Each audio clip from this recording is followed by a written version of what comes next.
अस्सलामुअलैकुम नाज़रीन, उर्दू पॉइंट के साथ मैं हूँ रिदा सईद। आज मैं मौजूद हूँ university of management and technology में। यहाँ के बच्चों के लिए लेकर आई हूँ मैं एक कॉमन सेंस का क्वेश्चन मेरा कुछ यूँ है कि अगर एक आदमी पैदा होता है चाइना में और ज़िंदगी गुजारता है फ्रांस में और उसकी डेथ हो जाती है तुर्की में, तो वो आदमी क्या कहलाएगा? दूर वाले बैठ के कमेंट्स में बताइए। यहाँ से चल के लोगों से मैं खुद ही पूछ लेती हूँ।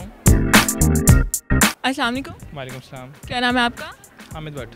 अच्छा हामिद, मेरे पास एक कॉमन सेंस का क्वेश्चन है। क्वेश्चन मेरा ये है कि अगर एक आदमी पैदा होता है चाइना में और वो ज़िंदगी गुजारता है फ्रांस में और उसकी डेथ होती है तुर्की में, तो वो आदमी क्या कहलाएगा? चाइना में पैदा हुआ, फ्रांस में रहा और तुर्की में मर गया। यस। चाइना में पैदा हुआ, फ्रांस में और मरा कहाँ पे? तुर्की। तुर्की। क्या कहलाएगा, सोचना पड़ेगा। जो उसका नाम होगा वही उसी से बुलाएंगे उसे। नो, कॉमन सेंस को यूज़ करना।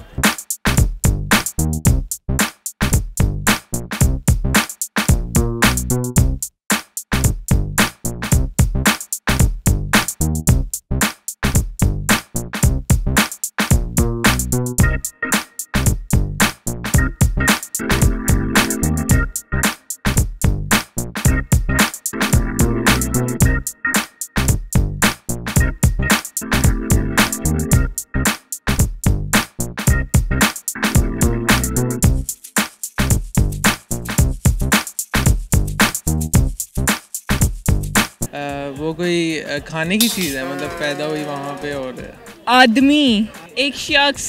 ट्रैवलर होगा बहुत बड़ा। वो कहलाएगा क्या? आवारा। पाकिस्तानी। नहीं, वो पाकिस्तानी कैसे? मतलब क्या सोच के कहा है आपने पाकिस्तान? पाकिस्तानी होते हैं ना, अपने मुल्क में नहीं रहते, कहीं इधर जाते हैं कहीं उधर जाते हैं। नहीं, लेकिन ये आंसर गलत है। कॉमन सेंस को यूज़ करें। मेरी कॉमन सेंस इतनी है बस। सोचें। वो आदमी आइंस्टाइन। आइंस्टाइन क्यों कहलाएगा? क्योंकि बेचारा तीन जगह, एक जगह पैदा हुआ, एक जगह उसने ज़िंदगी गुजारी, एक जगह जाके मरा है। ये आंसर नहीं है। ऑप्शंस भी होने चाहिए इसके लिए तो। ऑप्शंस नहीं है, बहुत सिंपल सा क्वेश्चन है। डेथ हो गई। रिपीट करेंगे आप? क्वेश्चन प्लीज़ रिपीट करें। पैदा हुआ है चाइना में, लाइफ उसने अपनी गुजारी है फ्रांस में और उसकी डेथ हुई है तुर्की में, तो वो क्या कहलाएगा? चाइना में पैदा होता है, उसके बाद वो फ्रांस में ज़िंदगी गुजार, ठीक है, और उसकी डेथ तुर्की। और वो क्या कहलाएगा? कोई आइडिया नहीं। थोड़ा सोचें। पता नहीं। सोचो। सोचो क्या? कोई गेस? I don't know. थोड़ा सोचिए, कॉमन सेंस को यूज़ करें। बताएं फिर। वो तो ऑब्वियसली मैं बता ही दूंगी, लेकिन आपको थोड़ा गेस करना पड़ेगा।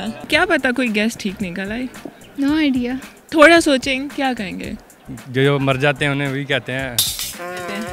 नहीं आ रहा? नहीं। मैं बता दूं? आप बता दो। वो आदमी मरहूम कहलाएगा। लेकिन क्वेश्चन आपने किसी और तरीके से किया ना। ऑब्वियसली। वो तो कब्रिस्तान वाला ही हुआ ना कि एक औरत मर जाती है, तो हर भाई कौन सी औरत को पता होता है कि उसका बंदा 24 घंटे कहाँ पे है, जिसका बंदा मरा हो कब्रिस्तान में। Oh sorry. Okay, thank you. जी नाज़रीन, उम्मीद करती हूँ आज की वीडियो भी आपको बहुत पसंद आई होगी। इसी तरह की मज़ीद वीडियो देखने के लिए देखते रहिए उर्दू पॉइंट। तब तक के लिए अपनी होस्ट रिदा सईद को इजाज़त दीजिए। खुदा हाफिज़।